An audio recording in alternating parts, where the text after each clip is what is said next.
la suite de notre conte de Noël, Histoire d'un casse-noisette de Alexandre Dumas. On va reprendre là où on s'était arrêté, au chapitre 8, l'oncle et le neveu. Si quelques-uns de mes jeunes lecteurs ou quelques-unes de mes jeunes lectrices ne s'est jamais coupé avec du verre, ce qui a dû leur arriver aux uns et aux autres dans leur jour de désobéissance, ils doivent savoir, par expérience, que c'est une coupure particulièrement désagréable. On sait qu'elle ne finit pas de guérir. Marie fut donc forcée de passer une semaine entière dans son lit, car il lui prenait des étourdissements aussitôt qu'elle essayait de se lever. Enfin, elle se rétablit tout à fait et put sautiller par la chambre comme auparavant. Où l'on est injuste envers notre petite héroïne, où l'on comprendra facilement que sa première visite fut pour l'armoire vitrée. Elle présentait un aspect des plus charmants.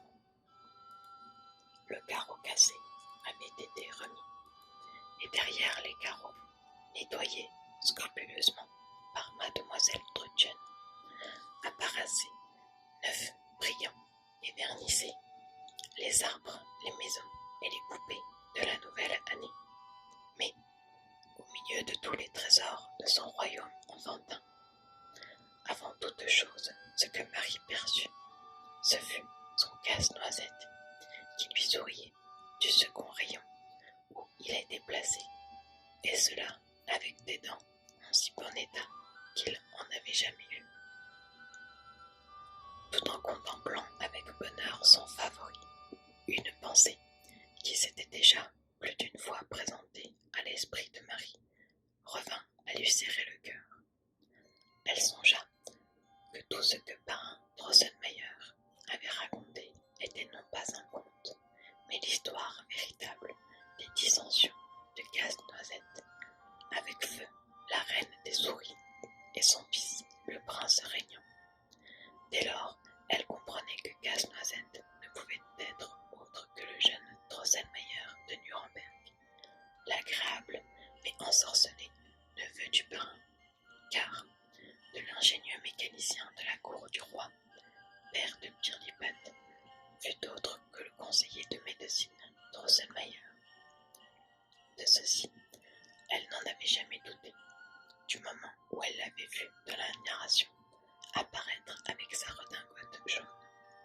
Et cette conviction s'était encore raffermie quand elle l'avait successivement vu perdre ses cheveux par un coup de soleil et son œil par un coup de flèche, ce qui avait nécessité l'invention de l'affreux emplâtre et de l'invention de l'ingénieuse perruque de verre dont nous avons parlé au commencement de cette histoire.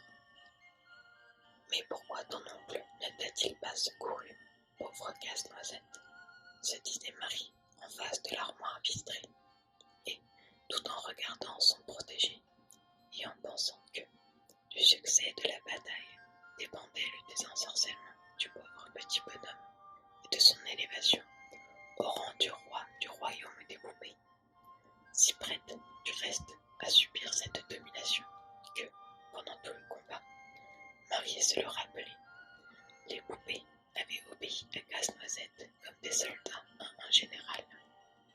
Et cette insouciance du parrain Drosselmayer faisait autant de peine à Marie qu'elle était certaine que ces poupées, auxquelles, dans son imagination, elle prêtait le mouvement et la vie, vivaient et remuaient réellement. Cependant, à la première vue, du moins, il n'en était pas ainsi dans l'armoire, car tout y demeurait tranquille et immobile. Mais Marie, plutôt que de renoncer à sa conviction intérieure, attribuait tout cela à l'ensorcellement de la reine des souris et de son fils. Elle entra si bien dans ce sentiment qu'elle continua bientôt, tout en regardant Casse-Noisette, de lui dire tout haut ce qu'elle avait commencé de lui dire tout bas. Cependant, reprit-elle, quand bien même vous ne seriez pas en état de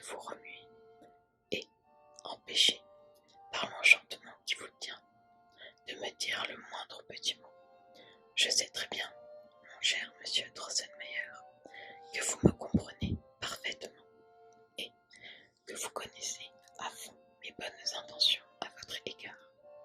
Comptez donc sur mon appui si vous en avez besoin.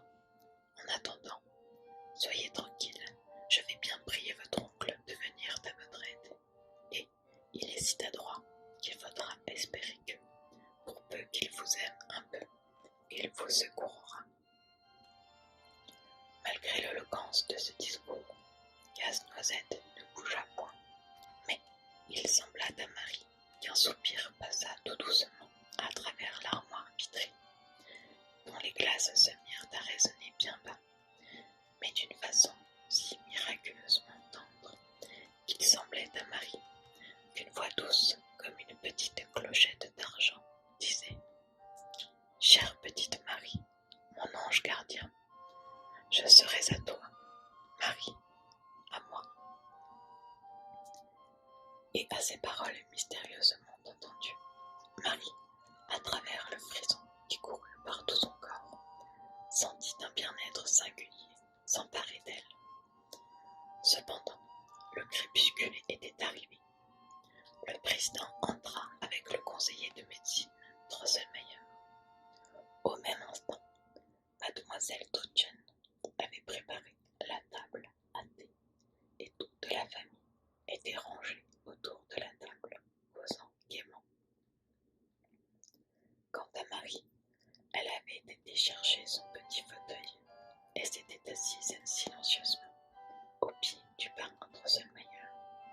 Alors, dans un moment où tout le monde faisait silence, elle leva ses grands yeux bleus sur le conseiller de médecine et, le regardant fixement au visage, « Je sais maintenant, dit-elle, cher parrain Drosselmayer, que mon casse-noisette est ton neveu, le jeune Drosselmayer de Nuremberg.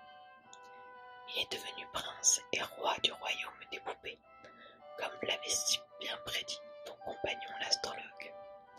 Mais tu sais bien qu'il est en guerre ouverte et acharnée avec le roi des souris. Voyons, cher parrain Drosselmayer, pourquoi n'es-tu pas venu à son aide quand tu étais tant chouette, à cheval sur la pendule? Et pourquoi, maintenant encore, l'abandonnes-tu » Et, à ces mots, Marie raconta de nouveau, au milieu des éclats de rire de son père, de sa mère et de mademoiselle Trudchen, toute cette fameuse bataille dont elle avait été spectatrice. Il n'y eut que Fritz et le parrain Drosselmayer qui ne sourcillèrent point. « Mais où donc, dit le parrain, cette petite fille va-t-elle chercher toutes les sottises qui lui passent par l'esprit? » « Elle a l'imagination très vive, répondit sa mère. Au fond, ce ne sont que des rêves et des visions occasionnées par sa fièvre. Et la preuve, dit Fritz, c'est qu'elle raconte que mes hussards rouges ont pris la fuite, ce qui ne saurait être vrai, à moins qu'il ne soit d'abominables poltrons, auquel cas, sapristi, il ne risquerait rien et je les bousculerai d'une belle façon. » Mais, tout en souriant singulièrement, le parrain Drosselmayer prit la petite Marie sur ses genoux et lui dit avec plus de douceur qu'auparavant. « Cher enfant, tu ne sais pas dans quelle voie tu t'engages en prenant aussi chaudement les intérêts de Casse-Noisette. Tu auras beaucoup à souffrir si tu continues à prendre ainsi parti pour le pauvre disgracié, car le roi des souris, qui le tient pour le meurtrier de sa mère, le poursuivra par tous les moyens possibles. Mais, en tout cas, ce n'est pas moi, entends-tu bien, c'est toi seul qui peux le sauver. Sois ferme et fidèle, et tout ira bien. » Ni Marie, ni personne ne comprit rien au discours du parrain. Il y a plus, ce discours parut même si étrange au président, qu'il prit sans souffler la main du conseiller de médecine, et, après lui avoir tâté le pouls, « Mon bon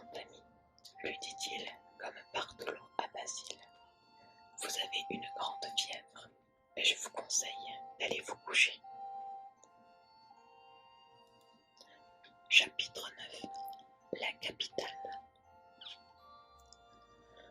Pendant la nuit qui suivit la scène que nous venons de raconter, comme la lune, brillant de tout son éclat, faisait tomber un rayon lumineux entre les rideaux mal joints de la chambre, et que, près de sa mère, dormait la petite Marie. Celle-ci fut réveillée par un bruit qui semblait venir du coin de la chambre, mêlé à des sifflements aigus et des piaulements prolongés.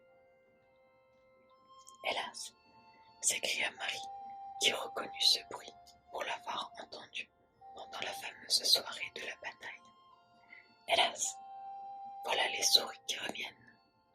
Maman, maman, maman. Mais, quelques efforts qu'elle fit, sa voix s'éteignait dans sa bouche.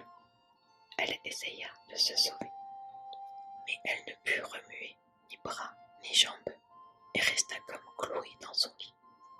Alors, en tournant ses yeux effrayés vers le coin de la chambre où l'on entendait le bruit, elle vit le roi des souris qui se grattait d'un passage à travers le mur, passant par le trou qui s'élargissait.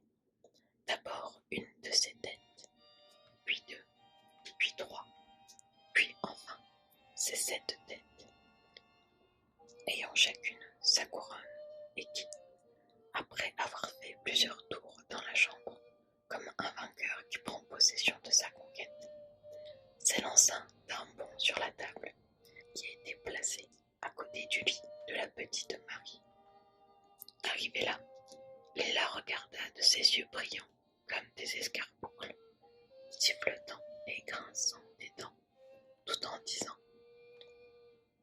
« Il faut que tu me donnes des dragées et des massepains, petite fille, ou sinon je dévorerai ton ami Casse-Noisette. » Puis, après avoir fait cette menace, il s'enfuit de la chambre par le même trou qu'il avait fait pour entrer.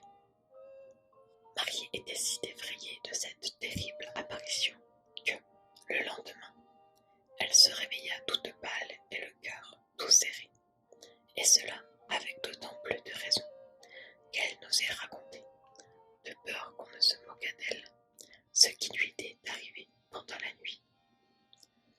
20 fois le récit lui vint sur les lèvres, soit vis-à-vis de sa mère, soit vis-à-vis de Fritz. Mais elle s'arrêta, toujours convaincue que ni l'un ni l'autre ne voudrait la croire. Seulement, ce qui lui parut le plus clair dans tout cela, c'est qu'il lui fallait sacrifier au salut de Casse-Noisette ses dragées et ses massepains. En conséquence, elle déposa, le soir du même jour, tout ce qu'elle possédait sur le bord de l'armoire. Le lendemain, la présidente dit « En vérité, je ne sais pas d'où viennent les souris qui ont tout à coup fait éruption chez nous. Mais regarde, ma pauvre Marie, continua-t-elle en amenant la petite fille au salon. Ces méchantes bêtes ont dévoré toutes les sucreries. » La présidente faisait une erreur. C'est gâté qu'elle aurait dû dire, car ce gourmand de roi des souris, tout en ne trouvant pas les massepains à son goût, les avait tellement grignotés qu'on fut obligé de les jeter. Au reste, comme ce n'était pas non plus les moments que Marie préférait, elle n'eut pas un bien vif regret de sacrifice qu'avait exigé d'elle le roi des souris. Et, croyant qu'il se contenterait de cette première contribution dont il l'avait frappée, elle fut fort satisfaite de penser qu'elle avait sauvé Casse-Noisette à si bon marché. Malheureusement, sa satisfaction ne fut pas longue. La nuit suivante, elle se réveilla en entendant piauler et siffloter à ses oreilles. Hélas, c'était encore le roi des souris, dont les yeux étincelaient plus horriblement que la nuit précédente, et qui, de sa même voix entremêlée de sifflements et de piaulements, lui dit « Il faut que tu me donnes des poupées en sucre et en biscuits, petite fille, ou sinon je dévorerai ton ami Casse-Noisette. » Et, là-dessus, le roi des souris s'en alla, tout en sautillant, et disparut par son trou. Le lendemain, Marie, fort affligée, s'en alla droit à l'armoire vitrée et, arrivée là, elle jeta un regard mélancolique sur ses poupées en sucre et en biscuits. Et certes, sa douleur était bien naturelle, car on n'avait jamais vu plus brillante petite figure que celle que possédait la petite Marie. Hélas, dit-elle en se tournant vers le casse-noisette, cher monsieur Drosselmayer, que ne ferais-je pas pour vous sauver? Cependant, vous en conviendrez, ce qu'on exige de moi est bien dur. Mais, à ces paroles, Casse-Noisette prit un air si lamentable que Marie, qui croyait toujours voir les mâchoires du roi des souris s'ouvrir pour le dévorer, résolut de faire encore ce sacrifice pour sauver le malheureux jeune homme. Le soir même, elle mit donc les poupées de sucre et de biscuits sur le bord de l'armoire. Comme la veille, elle y avait mis les dragées et les masse-pains, baisant cependant, en manière d'adieu, les uns après les autres, ses bergers, ses bergères et leurs moutons, cachant derrière toute la troupe un petit enfant aux joues arrondies qu'elle aimait particulièrement. « Ah, c'est trop fort !» s'écria le lendemain la présidente. « Il faut décidément que d'affreuses souris aient décidé d'établir leur domicile dans l'armoire vitrée, car toutes les poupées de la pauvre petite Marie sont dévorées. » À cette nouvelle, de grosses larmes sortirent des yeux de Marie, mais presque aussitôt elles se séchèrent, firent place à un doux sourire, car intérieurement elle se disait: qu'importe berger, bergère et mouton, puisque Casse-Noisette est sauvé. Mais, dit Fritz, qui avait assisté d'un air réfléchi à toute la conversation, je te rappellerai, petite maman, que le boulanger a un excellent conseiller de légation que l'on pourrait envoyer chercher et qui mettra bientôt fin à tout ceci en croquant les souris les unes après les autres. Et, après les souris, Dame Sourisane elle-même est le roi des souris, comme Madame sa mère. Oui, répondit la présidente, mais ton conseiller de légation, en sautant sur les tables et les cheminées, me mettra en morceaux mes tasses et mes verres. Ah, oui, dit Fritz, il n'y a pas de danger. Le conseiller de légation du boulanger est un gaillard bien trop adroit pour commettre de pareilles bévues, et je voudrais bien pouvoir marcher sur le bord des gouttières et sur la crête des toits avec autant d'adresse et de solidité que lui. Pas de chat dans la maison, pas de chat ici, s'écria la présidente, qui ne pouvait pas les souffrir. Mais, dit le président, attiré par le bruit, il y a quelque chose de bon à prendre dans ce qu'a dit M. Fritz. Ce serait, au lieu d'un chat, d'employer les souricières. Par Dieu, s'écria Fritz, cela tombe à merveille, puisque c'est parrain Drosselmayer qui les a inventés.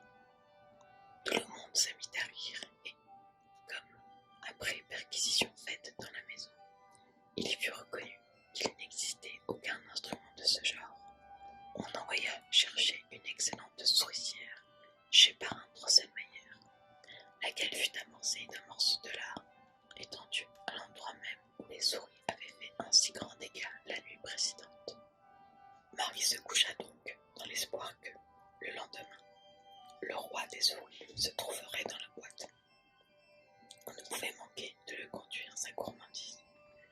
Mais, vers les 11 heures du soir, et comme elle était dans son premier sommeil, elle fut réveillée par quelque chose de froid et de velu qui sautillait sur ses bras et sur son visage.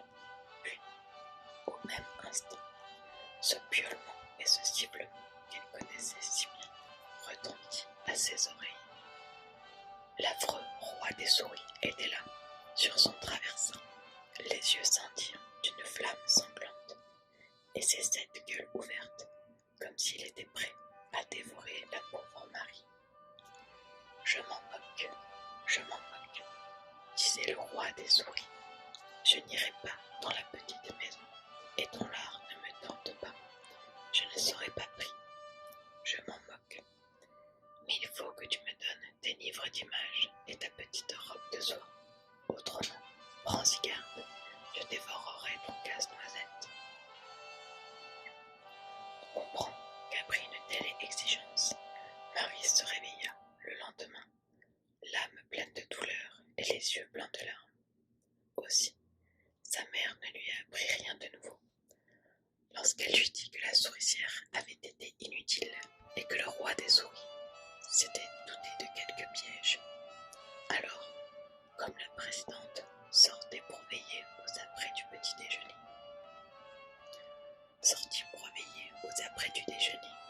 Marie entra dans le salon et, s'avançant en sanglots vers l'armoire vitrée. « Hélas, mon cher et bon monsieur Drosselmayer, dit-elle, où donc cela s'arrêtera-t-il? Quand j'aurai donné au roi des souris mes jolis livres d'images à déchirer et ma belle petite robe de soie dont l'enfant Jésus m'a fait cadeau le jour de Noël, à mettre en morceaux, il ne sera pas content encore, et tous les jours m'en demandera davantage, si bien que, lorsque je n'aurai plus rien à lui donner, peut-être me dévorera-t-il à votre place.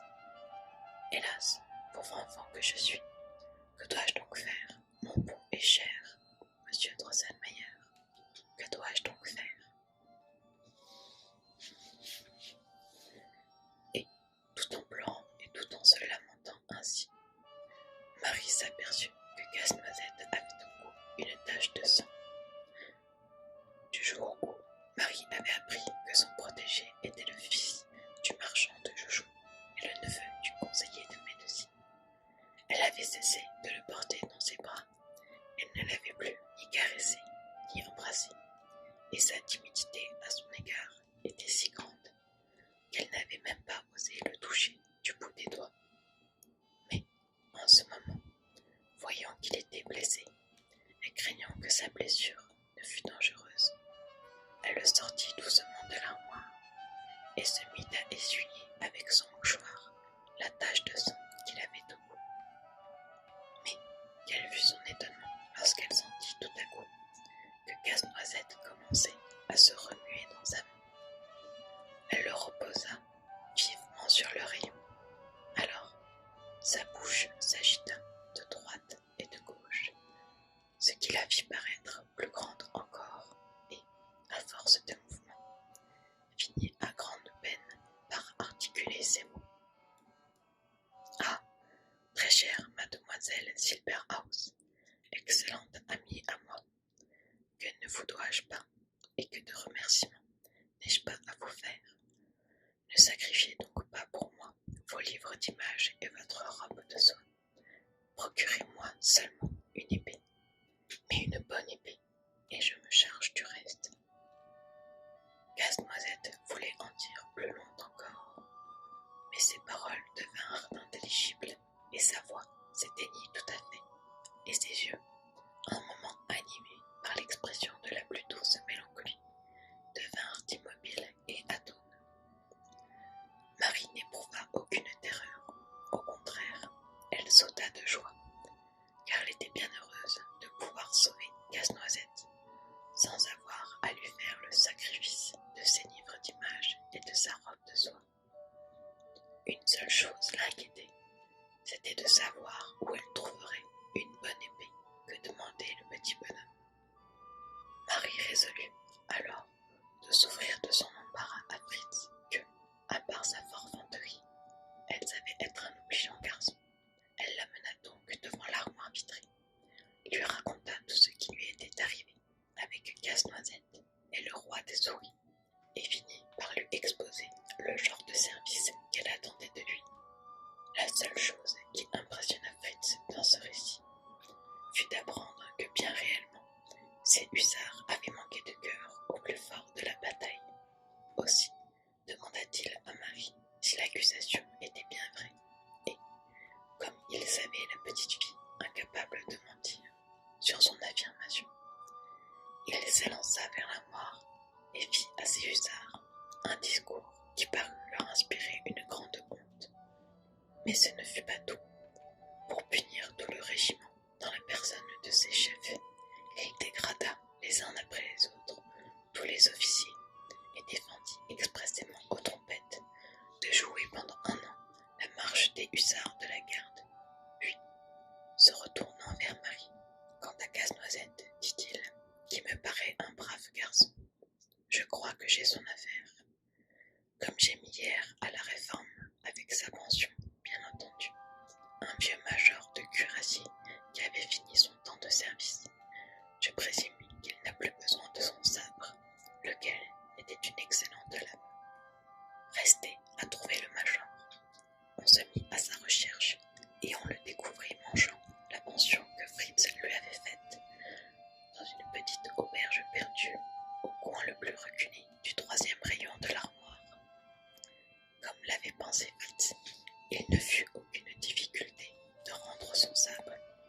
était devenu inutile et qui fut, un instant même, passé au cou de Casse-Noisette.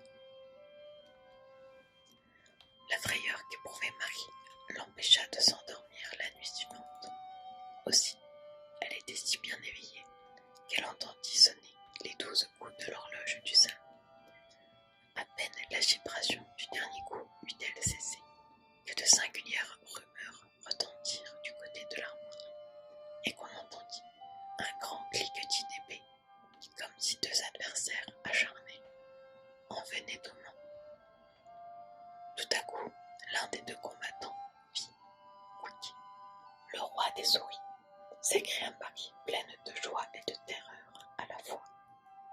Rien ne bougea d'abord, mais bientôt on frappa bien doucement à la porte, et une petite voix flûtée fit entendre ces paroles. « Bien chère demoiselle Silberhaus, j'apporte une joyeuse nouvelle. Ouvrez-moi donc, je vous en supplie. » Marie reconnut la voix du jeune Drosselmayer. Elle passa en toute hâte sa petite robe et ouvrit lestement la porte. Casse-Noisette était là, tenant son sabre sanglant dans sa main droite et une bougie dans sa main gauche. Aussitôt qu'il aperçut Marie, il fléchit le genou devant elle et dit « C'est vous seule, ô madame, qui m'avez animé du courage chevaleresque que je viens de déployer et qui avez donné à mon bras la force de combattre l'insolent qui osa vous menacer. Ce misérable roi des souris est là, baigné dans son sang. Voulez-vous, ô madame, ne pas dédaigner les trophées de la victoire, offerts de la main d'un chevalier qui vous sera dévoué jusqu'à la mort ?» Et, en disant cela, Casse-Noisette tira de son bras gauche les 7 couronnes du roi des souris, qu'il avait passées en guise de bracelet, et les offrit à Marie, qui les accepta avec joie. Alors, Casse-Noisette, encouragé par cette bienveillance, se releva et continua. « Ah, ma chère demoiselle Silberhaus, maintenant que j'ai vaincu mon ennemi, quelle admirable chose ne pourrais-je pas vous faire voir si vous aviez la condescendance de m'accompagner seulement pendant quelques pas.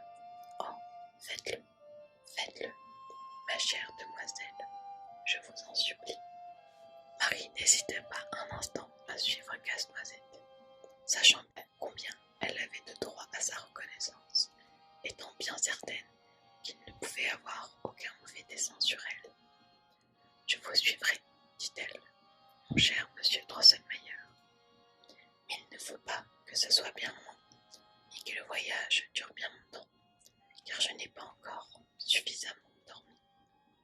Je choisirai donc, dit Casse-Noisette, le chemin le plus court, quoiqu'il soit le plus difficile. » Et, à ces mots, il marcha devant, et Marie le suivit. On se retrouve